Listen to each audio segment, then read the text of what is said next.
A palestra de hoje, Dia do Nascituro, direito de nascer. Como se originou esse dia, principalmente aqui em Barueri? Quem foi o autor desse projeto? Por que foi criado esse projeto? Esses questionamentos serão respondidos aqui pelo vereador autor do projeto de lei, vereador Miguel de Lima, o qual eu convido para presidir a mesa dos trabalhos.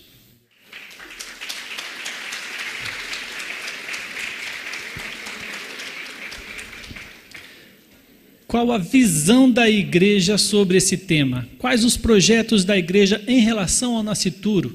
O que ela prega? Enfim, todos esses questionamentos eu convido aqui para respondê-los o senhor Edson Benedito de Campos Leite. Ele é membro da Comissão em Defesa da Vida da Diocese de Osasco.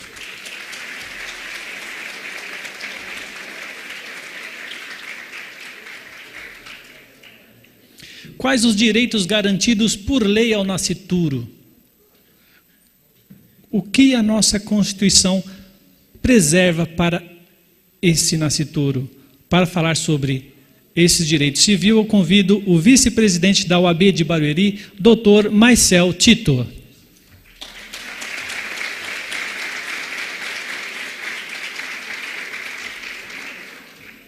E o poder público de Barueri, como ele tem agido frente a esse tema?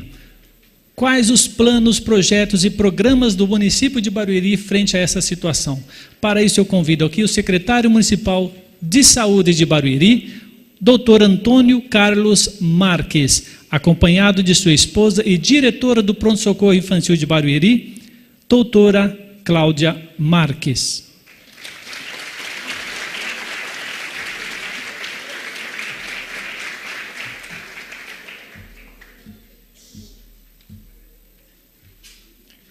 Também convido para compor a mesa dos trabalhos o representante da Diocese de Osasco, o padre Valdivino Aparecido Gonçalves.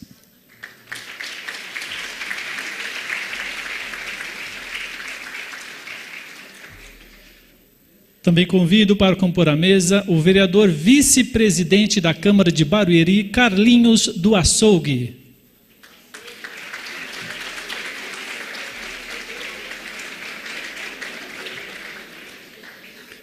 Para compor a mesa dos trabalhos, também convido a senhora Maria Isabel de Oliveira Panaro. Ela é coordenadora da Comissão Diocesana de Bioética de Osasco.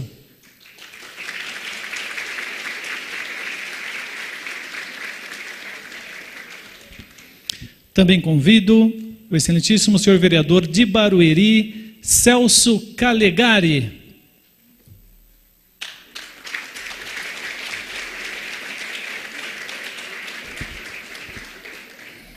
Outro vereador de Barueri, que eu também convido para compor os trabalhos desta noite, o vereador Silvio Macedo.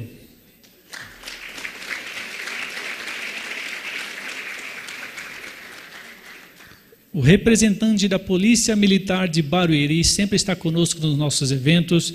Convido aqui o Major Américo Masaki Iguchi. Ele é subcomandante do 20º Batalhão da PM aqui de Barueri.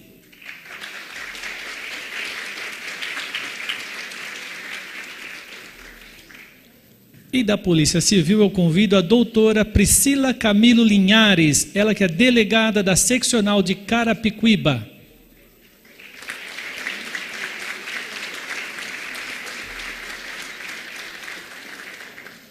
E por fim eu convido aqui o senhor José de Souza Lima, ele é presidente do PDT aqui de Barueri.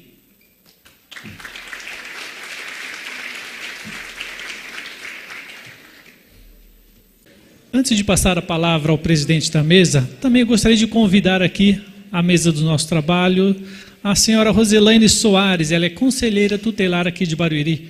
Por favor, Roselaine.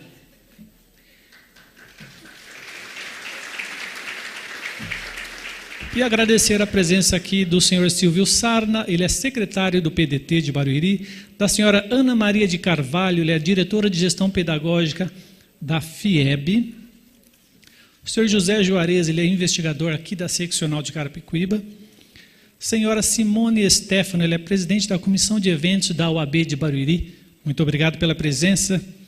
E da Sara Flor de Maio, que também é conselheira aqui no município de Barueri. De imediato eu passo a palavra ao vereador presidente da mesa, Miguel de Lima. Senhoras e senhores, muito boa noite. Sejam bem-vindos a esta Casa de Lei. Eu quero agradecer a presença do Dr. Antônio Carlos Marques, secretário de Saúde do município de Barueri, doutora Cláudia Aparecida Marques, diretora do PS Infantil de Barueri, Dr. Marcel Tito, vice-presidente da OAB Barueri, Edson Benedito de Campos Leite, palestrante, Comissão em Defesa da Vida, Diocese de Osasco, Padre Valdivino Aparecido Gonçalves, pároco da Paróquia Rainha Santa Isabel,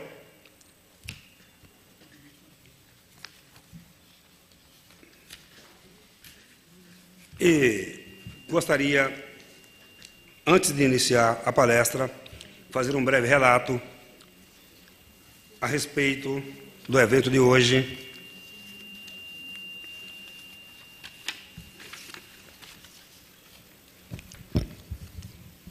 O direito de nascer. O ano passado, apresentei um projeto de lei aqui na Câmara Municipal, instituindo no calendário oficial de Barueri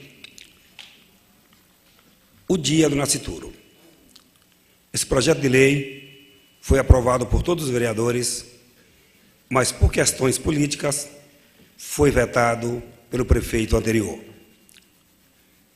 Expliquei então aos vereadores a importância que tinha esse projeto para a comunidade, para a população.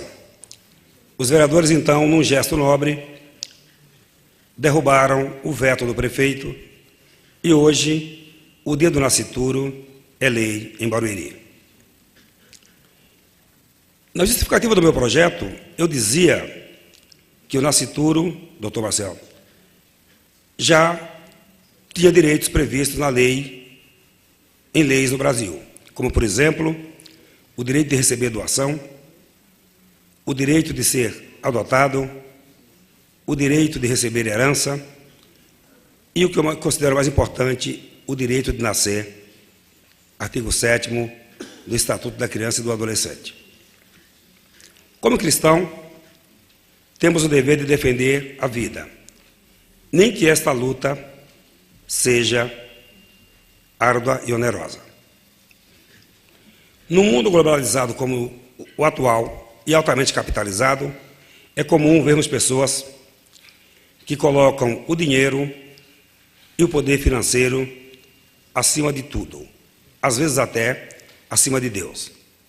Mas cabe a nós cristãos combater esse pensamento e defender o direito à vida, principalmente dos mais indefesos e daquele que ainda está no ventre da mãe e que precisa vir ao mundo.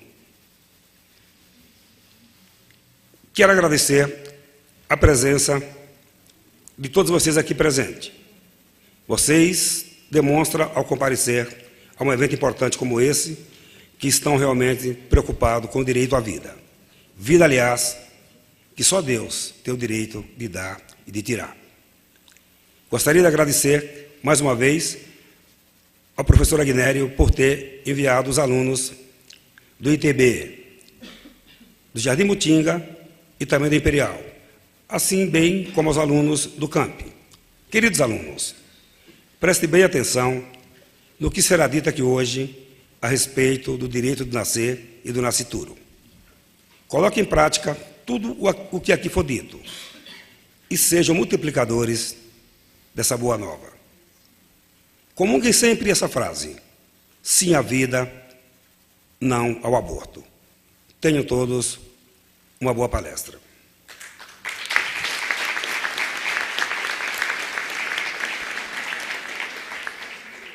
Passamos agora, então, ao primeiro palestrante da noite, Dr. Marcel Tito, vice-presidente da OAB Barueri, que falará sobre o tema Direito Civil do Nascimento. Boa noite. Eu, em primeiro lugar, gostaria de cumprimentar as autoridades presentes, na pessoa do vereador Miguel Francisco de Lima, presidente da mesa hoje, a quem elevo todas as homenagens devidas às autoridades que hoje estão aqui à mesa e presentes nesse evento. Também gostaria de agradecer a esta Casa de Leis por permitir a participação da OAB, hoje representada por mim, nesse debate sobre um tema tão importante e tão presente na vida de todos nós. Muito obrigado pelo convite. Por fim, e acho que o mais importante de tudo, é agradecer a todos vocês que vieram a esta casa hoje, prestigiar o evento, ouvir a nossa, diria, mini palestra e tentar, de alguma forma, debater conosco temas que certamente irão engrandecer o conhecimento de todos. Muito obrigado. O Dia do Nascituro, o direito de nascer, é o tema de nossa palestra de hoje. E, antes de começar a falar sobre isso, eu gostaria de falar que me fico muito honrado em viver em um município que tem uma lei, e uma lei que obriga ou convida os cidadãos a conhecer e discutir os direitos do nascituro. Porque somente conhecendo o direito à vida é que se adquire o direito à dignidade. Então, meus parabéns a essa Casa de Leis e a esse município por isso. O tema de hoje, aliás, antes gostaria só de me apresentar, vocês vão falar quem é esse moço que está falando. Então, eu gostaria de dizer, eu sou vice-presidente da OAB de Barueri, eu sou advogado militante na comarca há 26 anos, sou professor universitário, sou vice-presidente do Conselho Municipal do Idoso e sou membro do Conselho Municipal de Defesa do Meio Ambiente. Aí fala, tudo isso? Nada. É por isso que eu sei que eu não sei nada e que nós viemos aqui para aprender juntos. Eu sou um simples expositor do tema que busca de forma humilde trazer para vocês assuntos que já estão publicados para serem debatidos. Falando em nascituro, então, primeiro precisamos conceituar, e aí eu peço vênia para isso, conceituar o que é um nascituro. E acho que todo mundo tem na cabeça já esse conceito, fala, bom, nascituro é aquele que ainda não nasceu, né? Mas quando começa a existir vida, quando que a lei e quando que o direito reconhece que existe vida nessa sementinha que ainda não veio ao mundo? E esses conceitos são bastante complexos na lei. Parece muito simples no primeiro momento, mas os conceitos são complexos, porque várias leis tratam do tema e tratam de formas diferentes. Os tribunais interpretam a questão, ora de uma forma, ora de outra. E é isso que eu gostaria de trazer como debate. Quer dizer, debate é justamente colocar ideias para que elas sejam discutidas. Quero dizer também que os conceitos que eu vou trazer não refletem necessariamente a minha opinião sobre o tema. São questões jurídicas, decisões de tribunais, que não necessariamente refletem o meu pensamento sobre a vida, sobre a concepção, sobre o aborto, sobre a morte. Eu estou aqui trazendo questões puramente jurídicas. Bom, conceito de nascituro. Nascituro é o ser já concebido, mas que se encontra no ventre materno. Ainda não tem personalidade jurídica, mas tem seus direitos preservados desde logo, enquanto se aguarda por seu nascimento com vida. De início, surge a dúvida sobre quando ocorre o início da vida, ou mais precisamente, o início da existência de um nascituro, o início da existência do ser humano.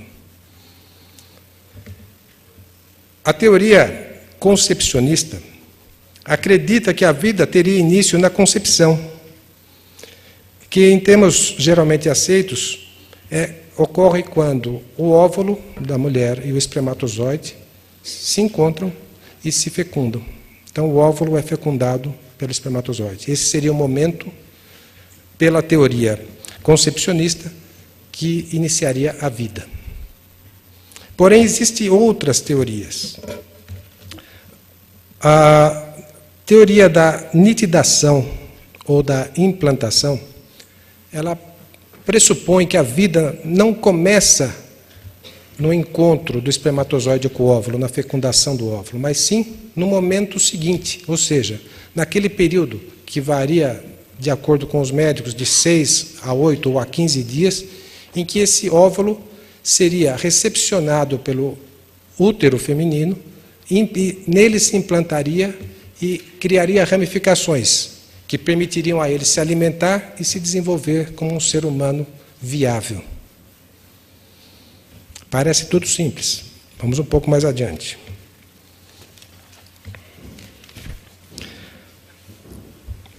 A outra teoria, que é a desenvolvimentista, que pressupõe que o ser humano passa por fases. E a primeira fase seria a de pré-embrião. Ou seja, mesmo depois da concepção, ainda não seria um embrião, seria um pré-embrião. Depois viraria um embrião e, por fim, um feto. De forma que na primeira fase, na fase pré-embrião, anterior à nidação, ou seja, aquela fase em que o óvulo fecundado adere ao corpo da mulher, não haveria vida a ser preservada. Não haveria direito de preservação dessa vida. O tema é polêmico. E essa matéria, um pouco mais adiante, nós vamos ver que já foi discutida, inclusive, pelo Supremo Tribunal Federal, que chegou a várias conclusões que nem sempre são as mais adequadas sobre o tema. A Lei Federal 11.105 de 2005, também chamada a Lei da Biossegurança, abordou no seu artigo 5º a possibilidade de uso dos embriões humanos para pesquisa científica. O que quer dizer isso? Quer dizer que aquela fertilização feita em um laboratório por um cientista, por um médico cientista, aonde se usa um óvulo de uma mulher e o espermatozoide masculino, mas fora do corpo humano, ou seja, in vitro, que eles chamam, ou seja, feito em laboratório, no vidro, essa fertilização geraria embriões, e esses embriões fora do corpo humano seriam ou não vida. E esse é um ponto crucial. A lei federal em vigor, no seu artigo 5º, diz o seguinte: é permitida, para fins de pesquisa e terapia, a utilização de células-tronco embrionárias obtidas de embriões humanos produzidos por fertilização in vitro e não utilizados no respectivo procedimento, atendidas as seguintes condições: sejam os embriões inviáveis ou sejam embriões congelados há 3 anos ou mais na data da publicação desta lei, ou que, já congelados na data da publicação desta lei, depois de completarem 3 anos, contados a partir do congelamento. Em qualquer caso, é necessário o consentimento dos genitores. Pois bem, a lei diz o seguinte: embora o óvulo esteja fecundado pelo esperma, ele não é vida. Ele só é vida depois de inserido no corpo feminino e depois de ter aderido ao útero. Em linhas gerais, esse é o conceito, porque, ao contrário, a lei permite que o cientista simplesmente jogue fora aqueles óvulos fecundados, ou utilize aqueles óvulos fecundados para experiências, o que é pior. Enfim, a lei passou a considerar que o óvulo fecundado fora do corpo feminino ainda não é um ser vivo e ainda não goza dos direitos e garantias da Constituição Federal, até porque a Constituição proíbe a morte. Eu não posso matar ninguém. Isso é um direito fundamental, óbvio para todos. E se eu posso matar esse embrião, é porque ele não é vida. Porque se vida fosse, estaria protegido pela Constituição. Por conta disso, algumas entidades de classe e alguns partidos políticos levaram a apreciação desse ponto ao Supremo Tribunal Federal.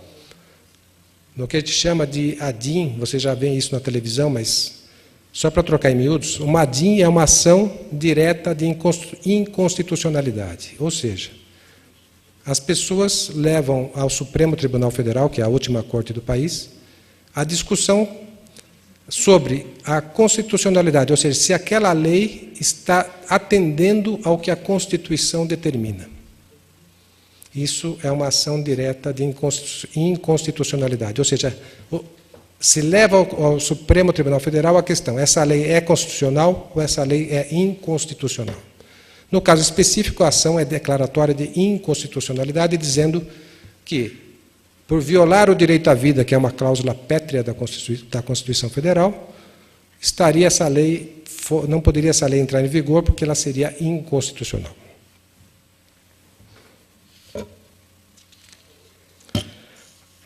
O tema foi apreciado pelo Supremo Tribunal Federal na ADIM número 3.510, e eu vou fazer uma leitura muito rápida, espero não cansá-los, mas também não usar muitos termos jurídicos, mas basicamente para entender como o tribunal, a corte maior do país, entendeu o tema.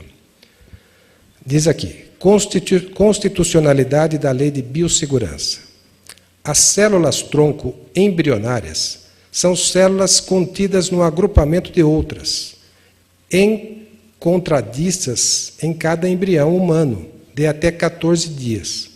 Entre parênteses, outros cientistas reduzem esse tempo para a fase de blastocisto, ocorrente em torno de 5 dias depois da fecundação de um óvulo feminino por um espermatozoide masculino. Embriões a que se chega por efeito de manipulação humana em ambiente extracorpóreo, porquanto produzidos laboratorialmente in vitro e não espontaneamente ou in vida. Proteção constitucional do direito à vida e os direitos infraconstitucionais do embrião pré-implantado. O magno texto federal, ou seja, a Constituição Federal, não dispõe sobre o início da vida humana, ou o preciso instante em que ela começa. Não faz de todo qualquer estádio da vida humana um autonomizado bem jurídico, mas da vida que já é própria de uma concreta pessoa, porque nativiva, teoria da natilista, em contraposição às teorias concepcionista ou da personalidade condicional. O embrião é um embrião, o feto é um feto. Esse é texto da decisão do Supremo Tribunal Federal. E a pessoa embrionária e a pessoa humana é uma pessoa humana, donde não existir pessoa humana embrionária, mas embrião de pessoa humana. O embrião referido na lei de biossegurança, in vitro apenas, não é uma vida a caminho de outra vida virginalmente nova, porquanto lhe faltam possibilidades de ganhar as primeiras terminações nervosas, sem as quais o ser humano não tem factibilidade como projeto de vida autônoma e irrepetível. O direito infraconstitucional protege, por modo variado, cada etapa do desenvolvimento biológico do ser humano. Os momentos da vida humana anteriores ao nascimento devem ser objeto de proteção pelo direito comum. O embrião pré-implanto, ou seja, aquele que não foi implantado na mulher, é um bem a ser protegido, mas não uma pessoa no sentido biográfico a que se refere a Constituição Federal. A proposição de que toda a gestação humana principia com embrião igualmente humano, claro, mas nem todo embrião humano desencadeia uma gestação igualmente humana, em se tratando de experimento in vitro. Situação em que deixam de coincidir concepção e nascituro, pelo menos enquanto o ovócito, óvulo já fecundado, não for introduzido no colo do útero feminino. Senhoras e senhores presentes, então, a Suprema Corte Brasileira, a última palavra em termos de legalidade, decidiu, por um acórdão histórico, e repito, que não necessariamente representa a minha opinião, que existem 2 tipos de fecundação. A fecundação natural e a fecundação in vitro. A fecundação in vitro não teria a proteção de ser humano, de vida, a não ser depois que ela é implantada na mulher. Enquanto que a fecundação natural, ou seja, aquela fecundação que ocorre dentro do corpo feminino, esta sim teria a proteção de vida, desde o momento da concepção. Até aí parece que estamos falando de uma coisa muito clara. Mas depois surgiu uma lei e outra, e o governo resolveu distribuir a pílula do dia seguinte. Então, hoje, a pílula do dia seguinte é distribuída livremente na rede pública. E o que é a pílula do dia seguinte? É aquela pílula utilizada para que o óvulo fecundado não se implante no útero feminino. Mas espera aí, né? Até aqui eu tinha dito que a proteção era integral para a concepção no corpo da mulher, que é o que o Supremo disse. Mas, ao mesmo tempo, eu digo, não, você pode matar esse embrião, você pode fazer com que ele desça e não se apegue à parede uterina através de medicamentos. Eu não pretendo fazer conclusões, eu só estou colocando o tema.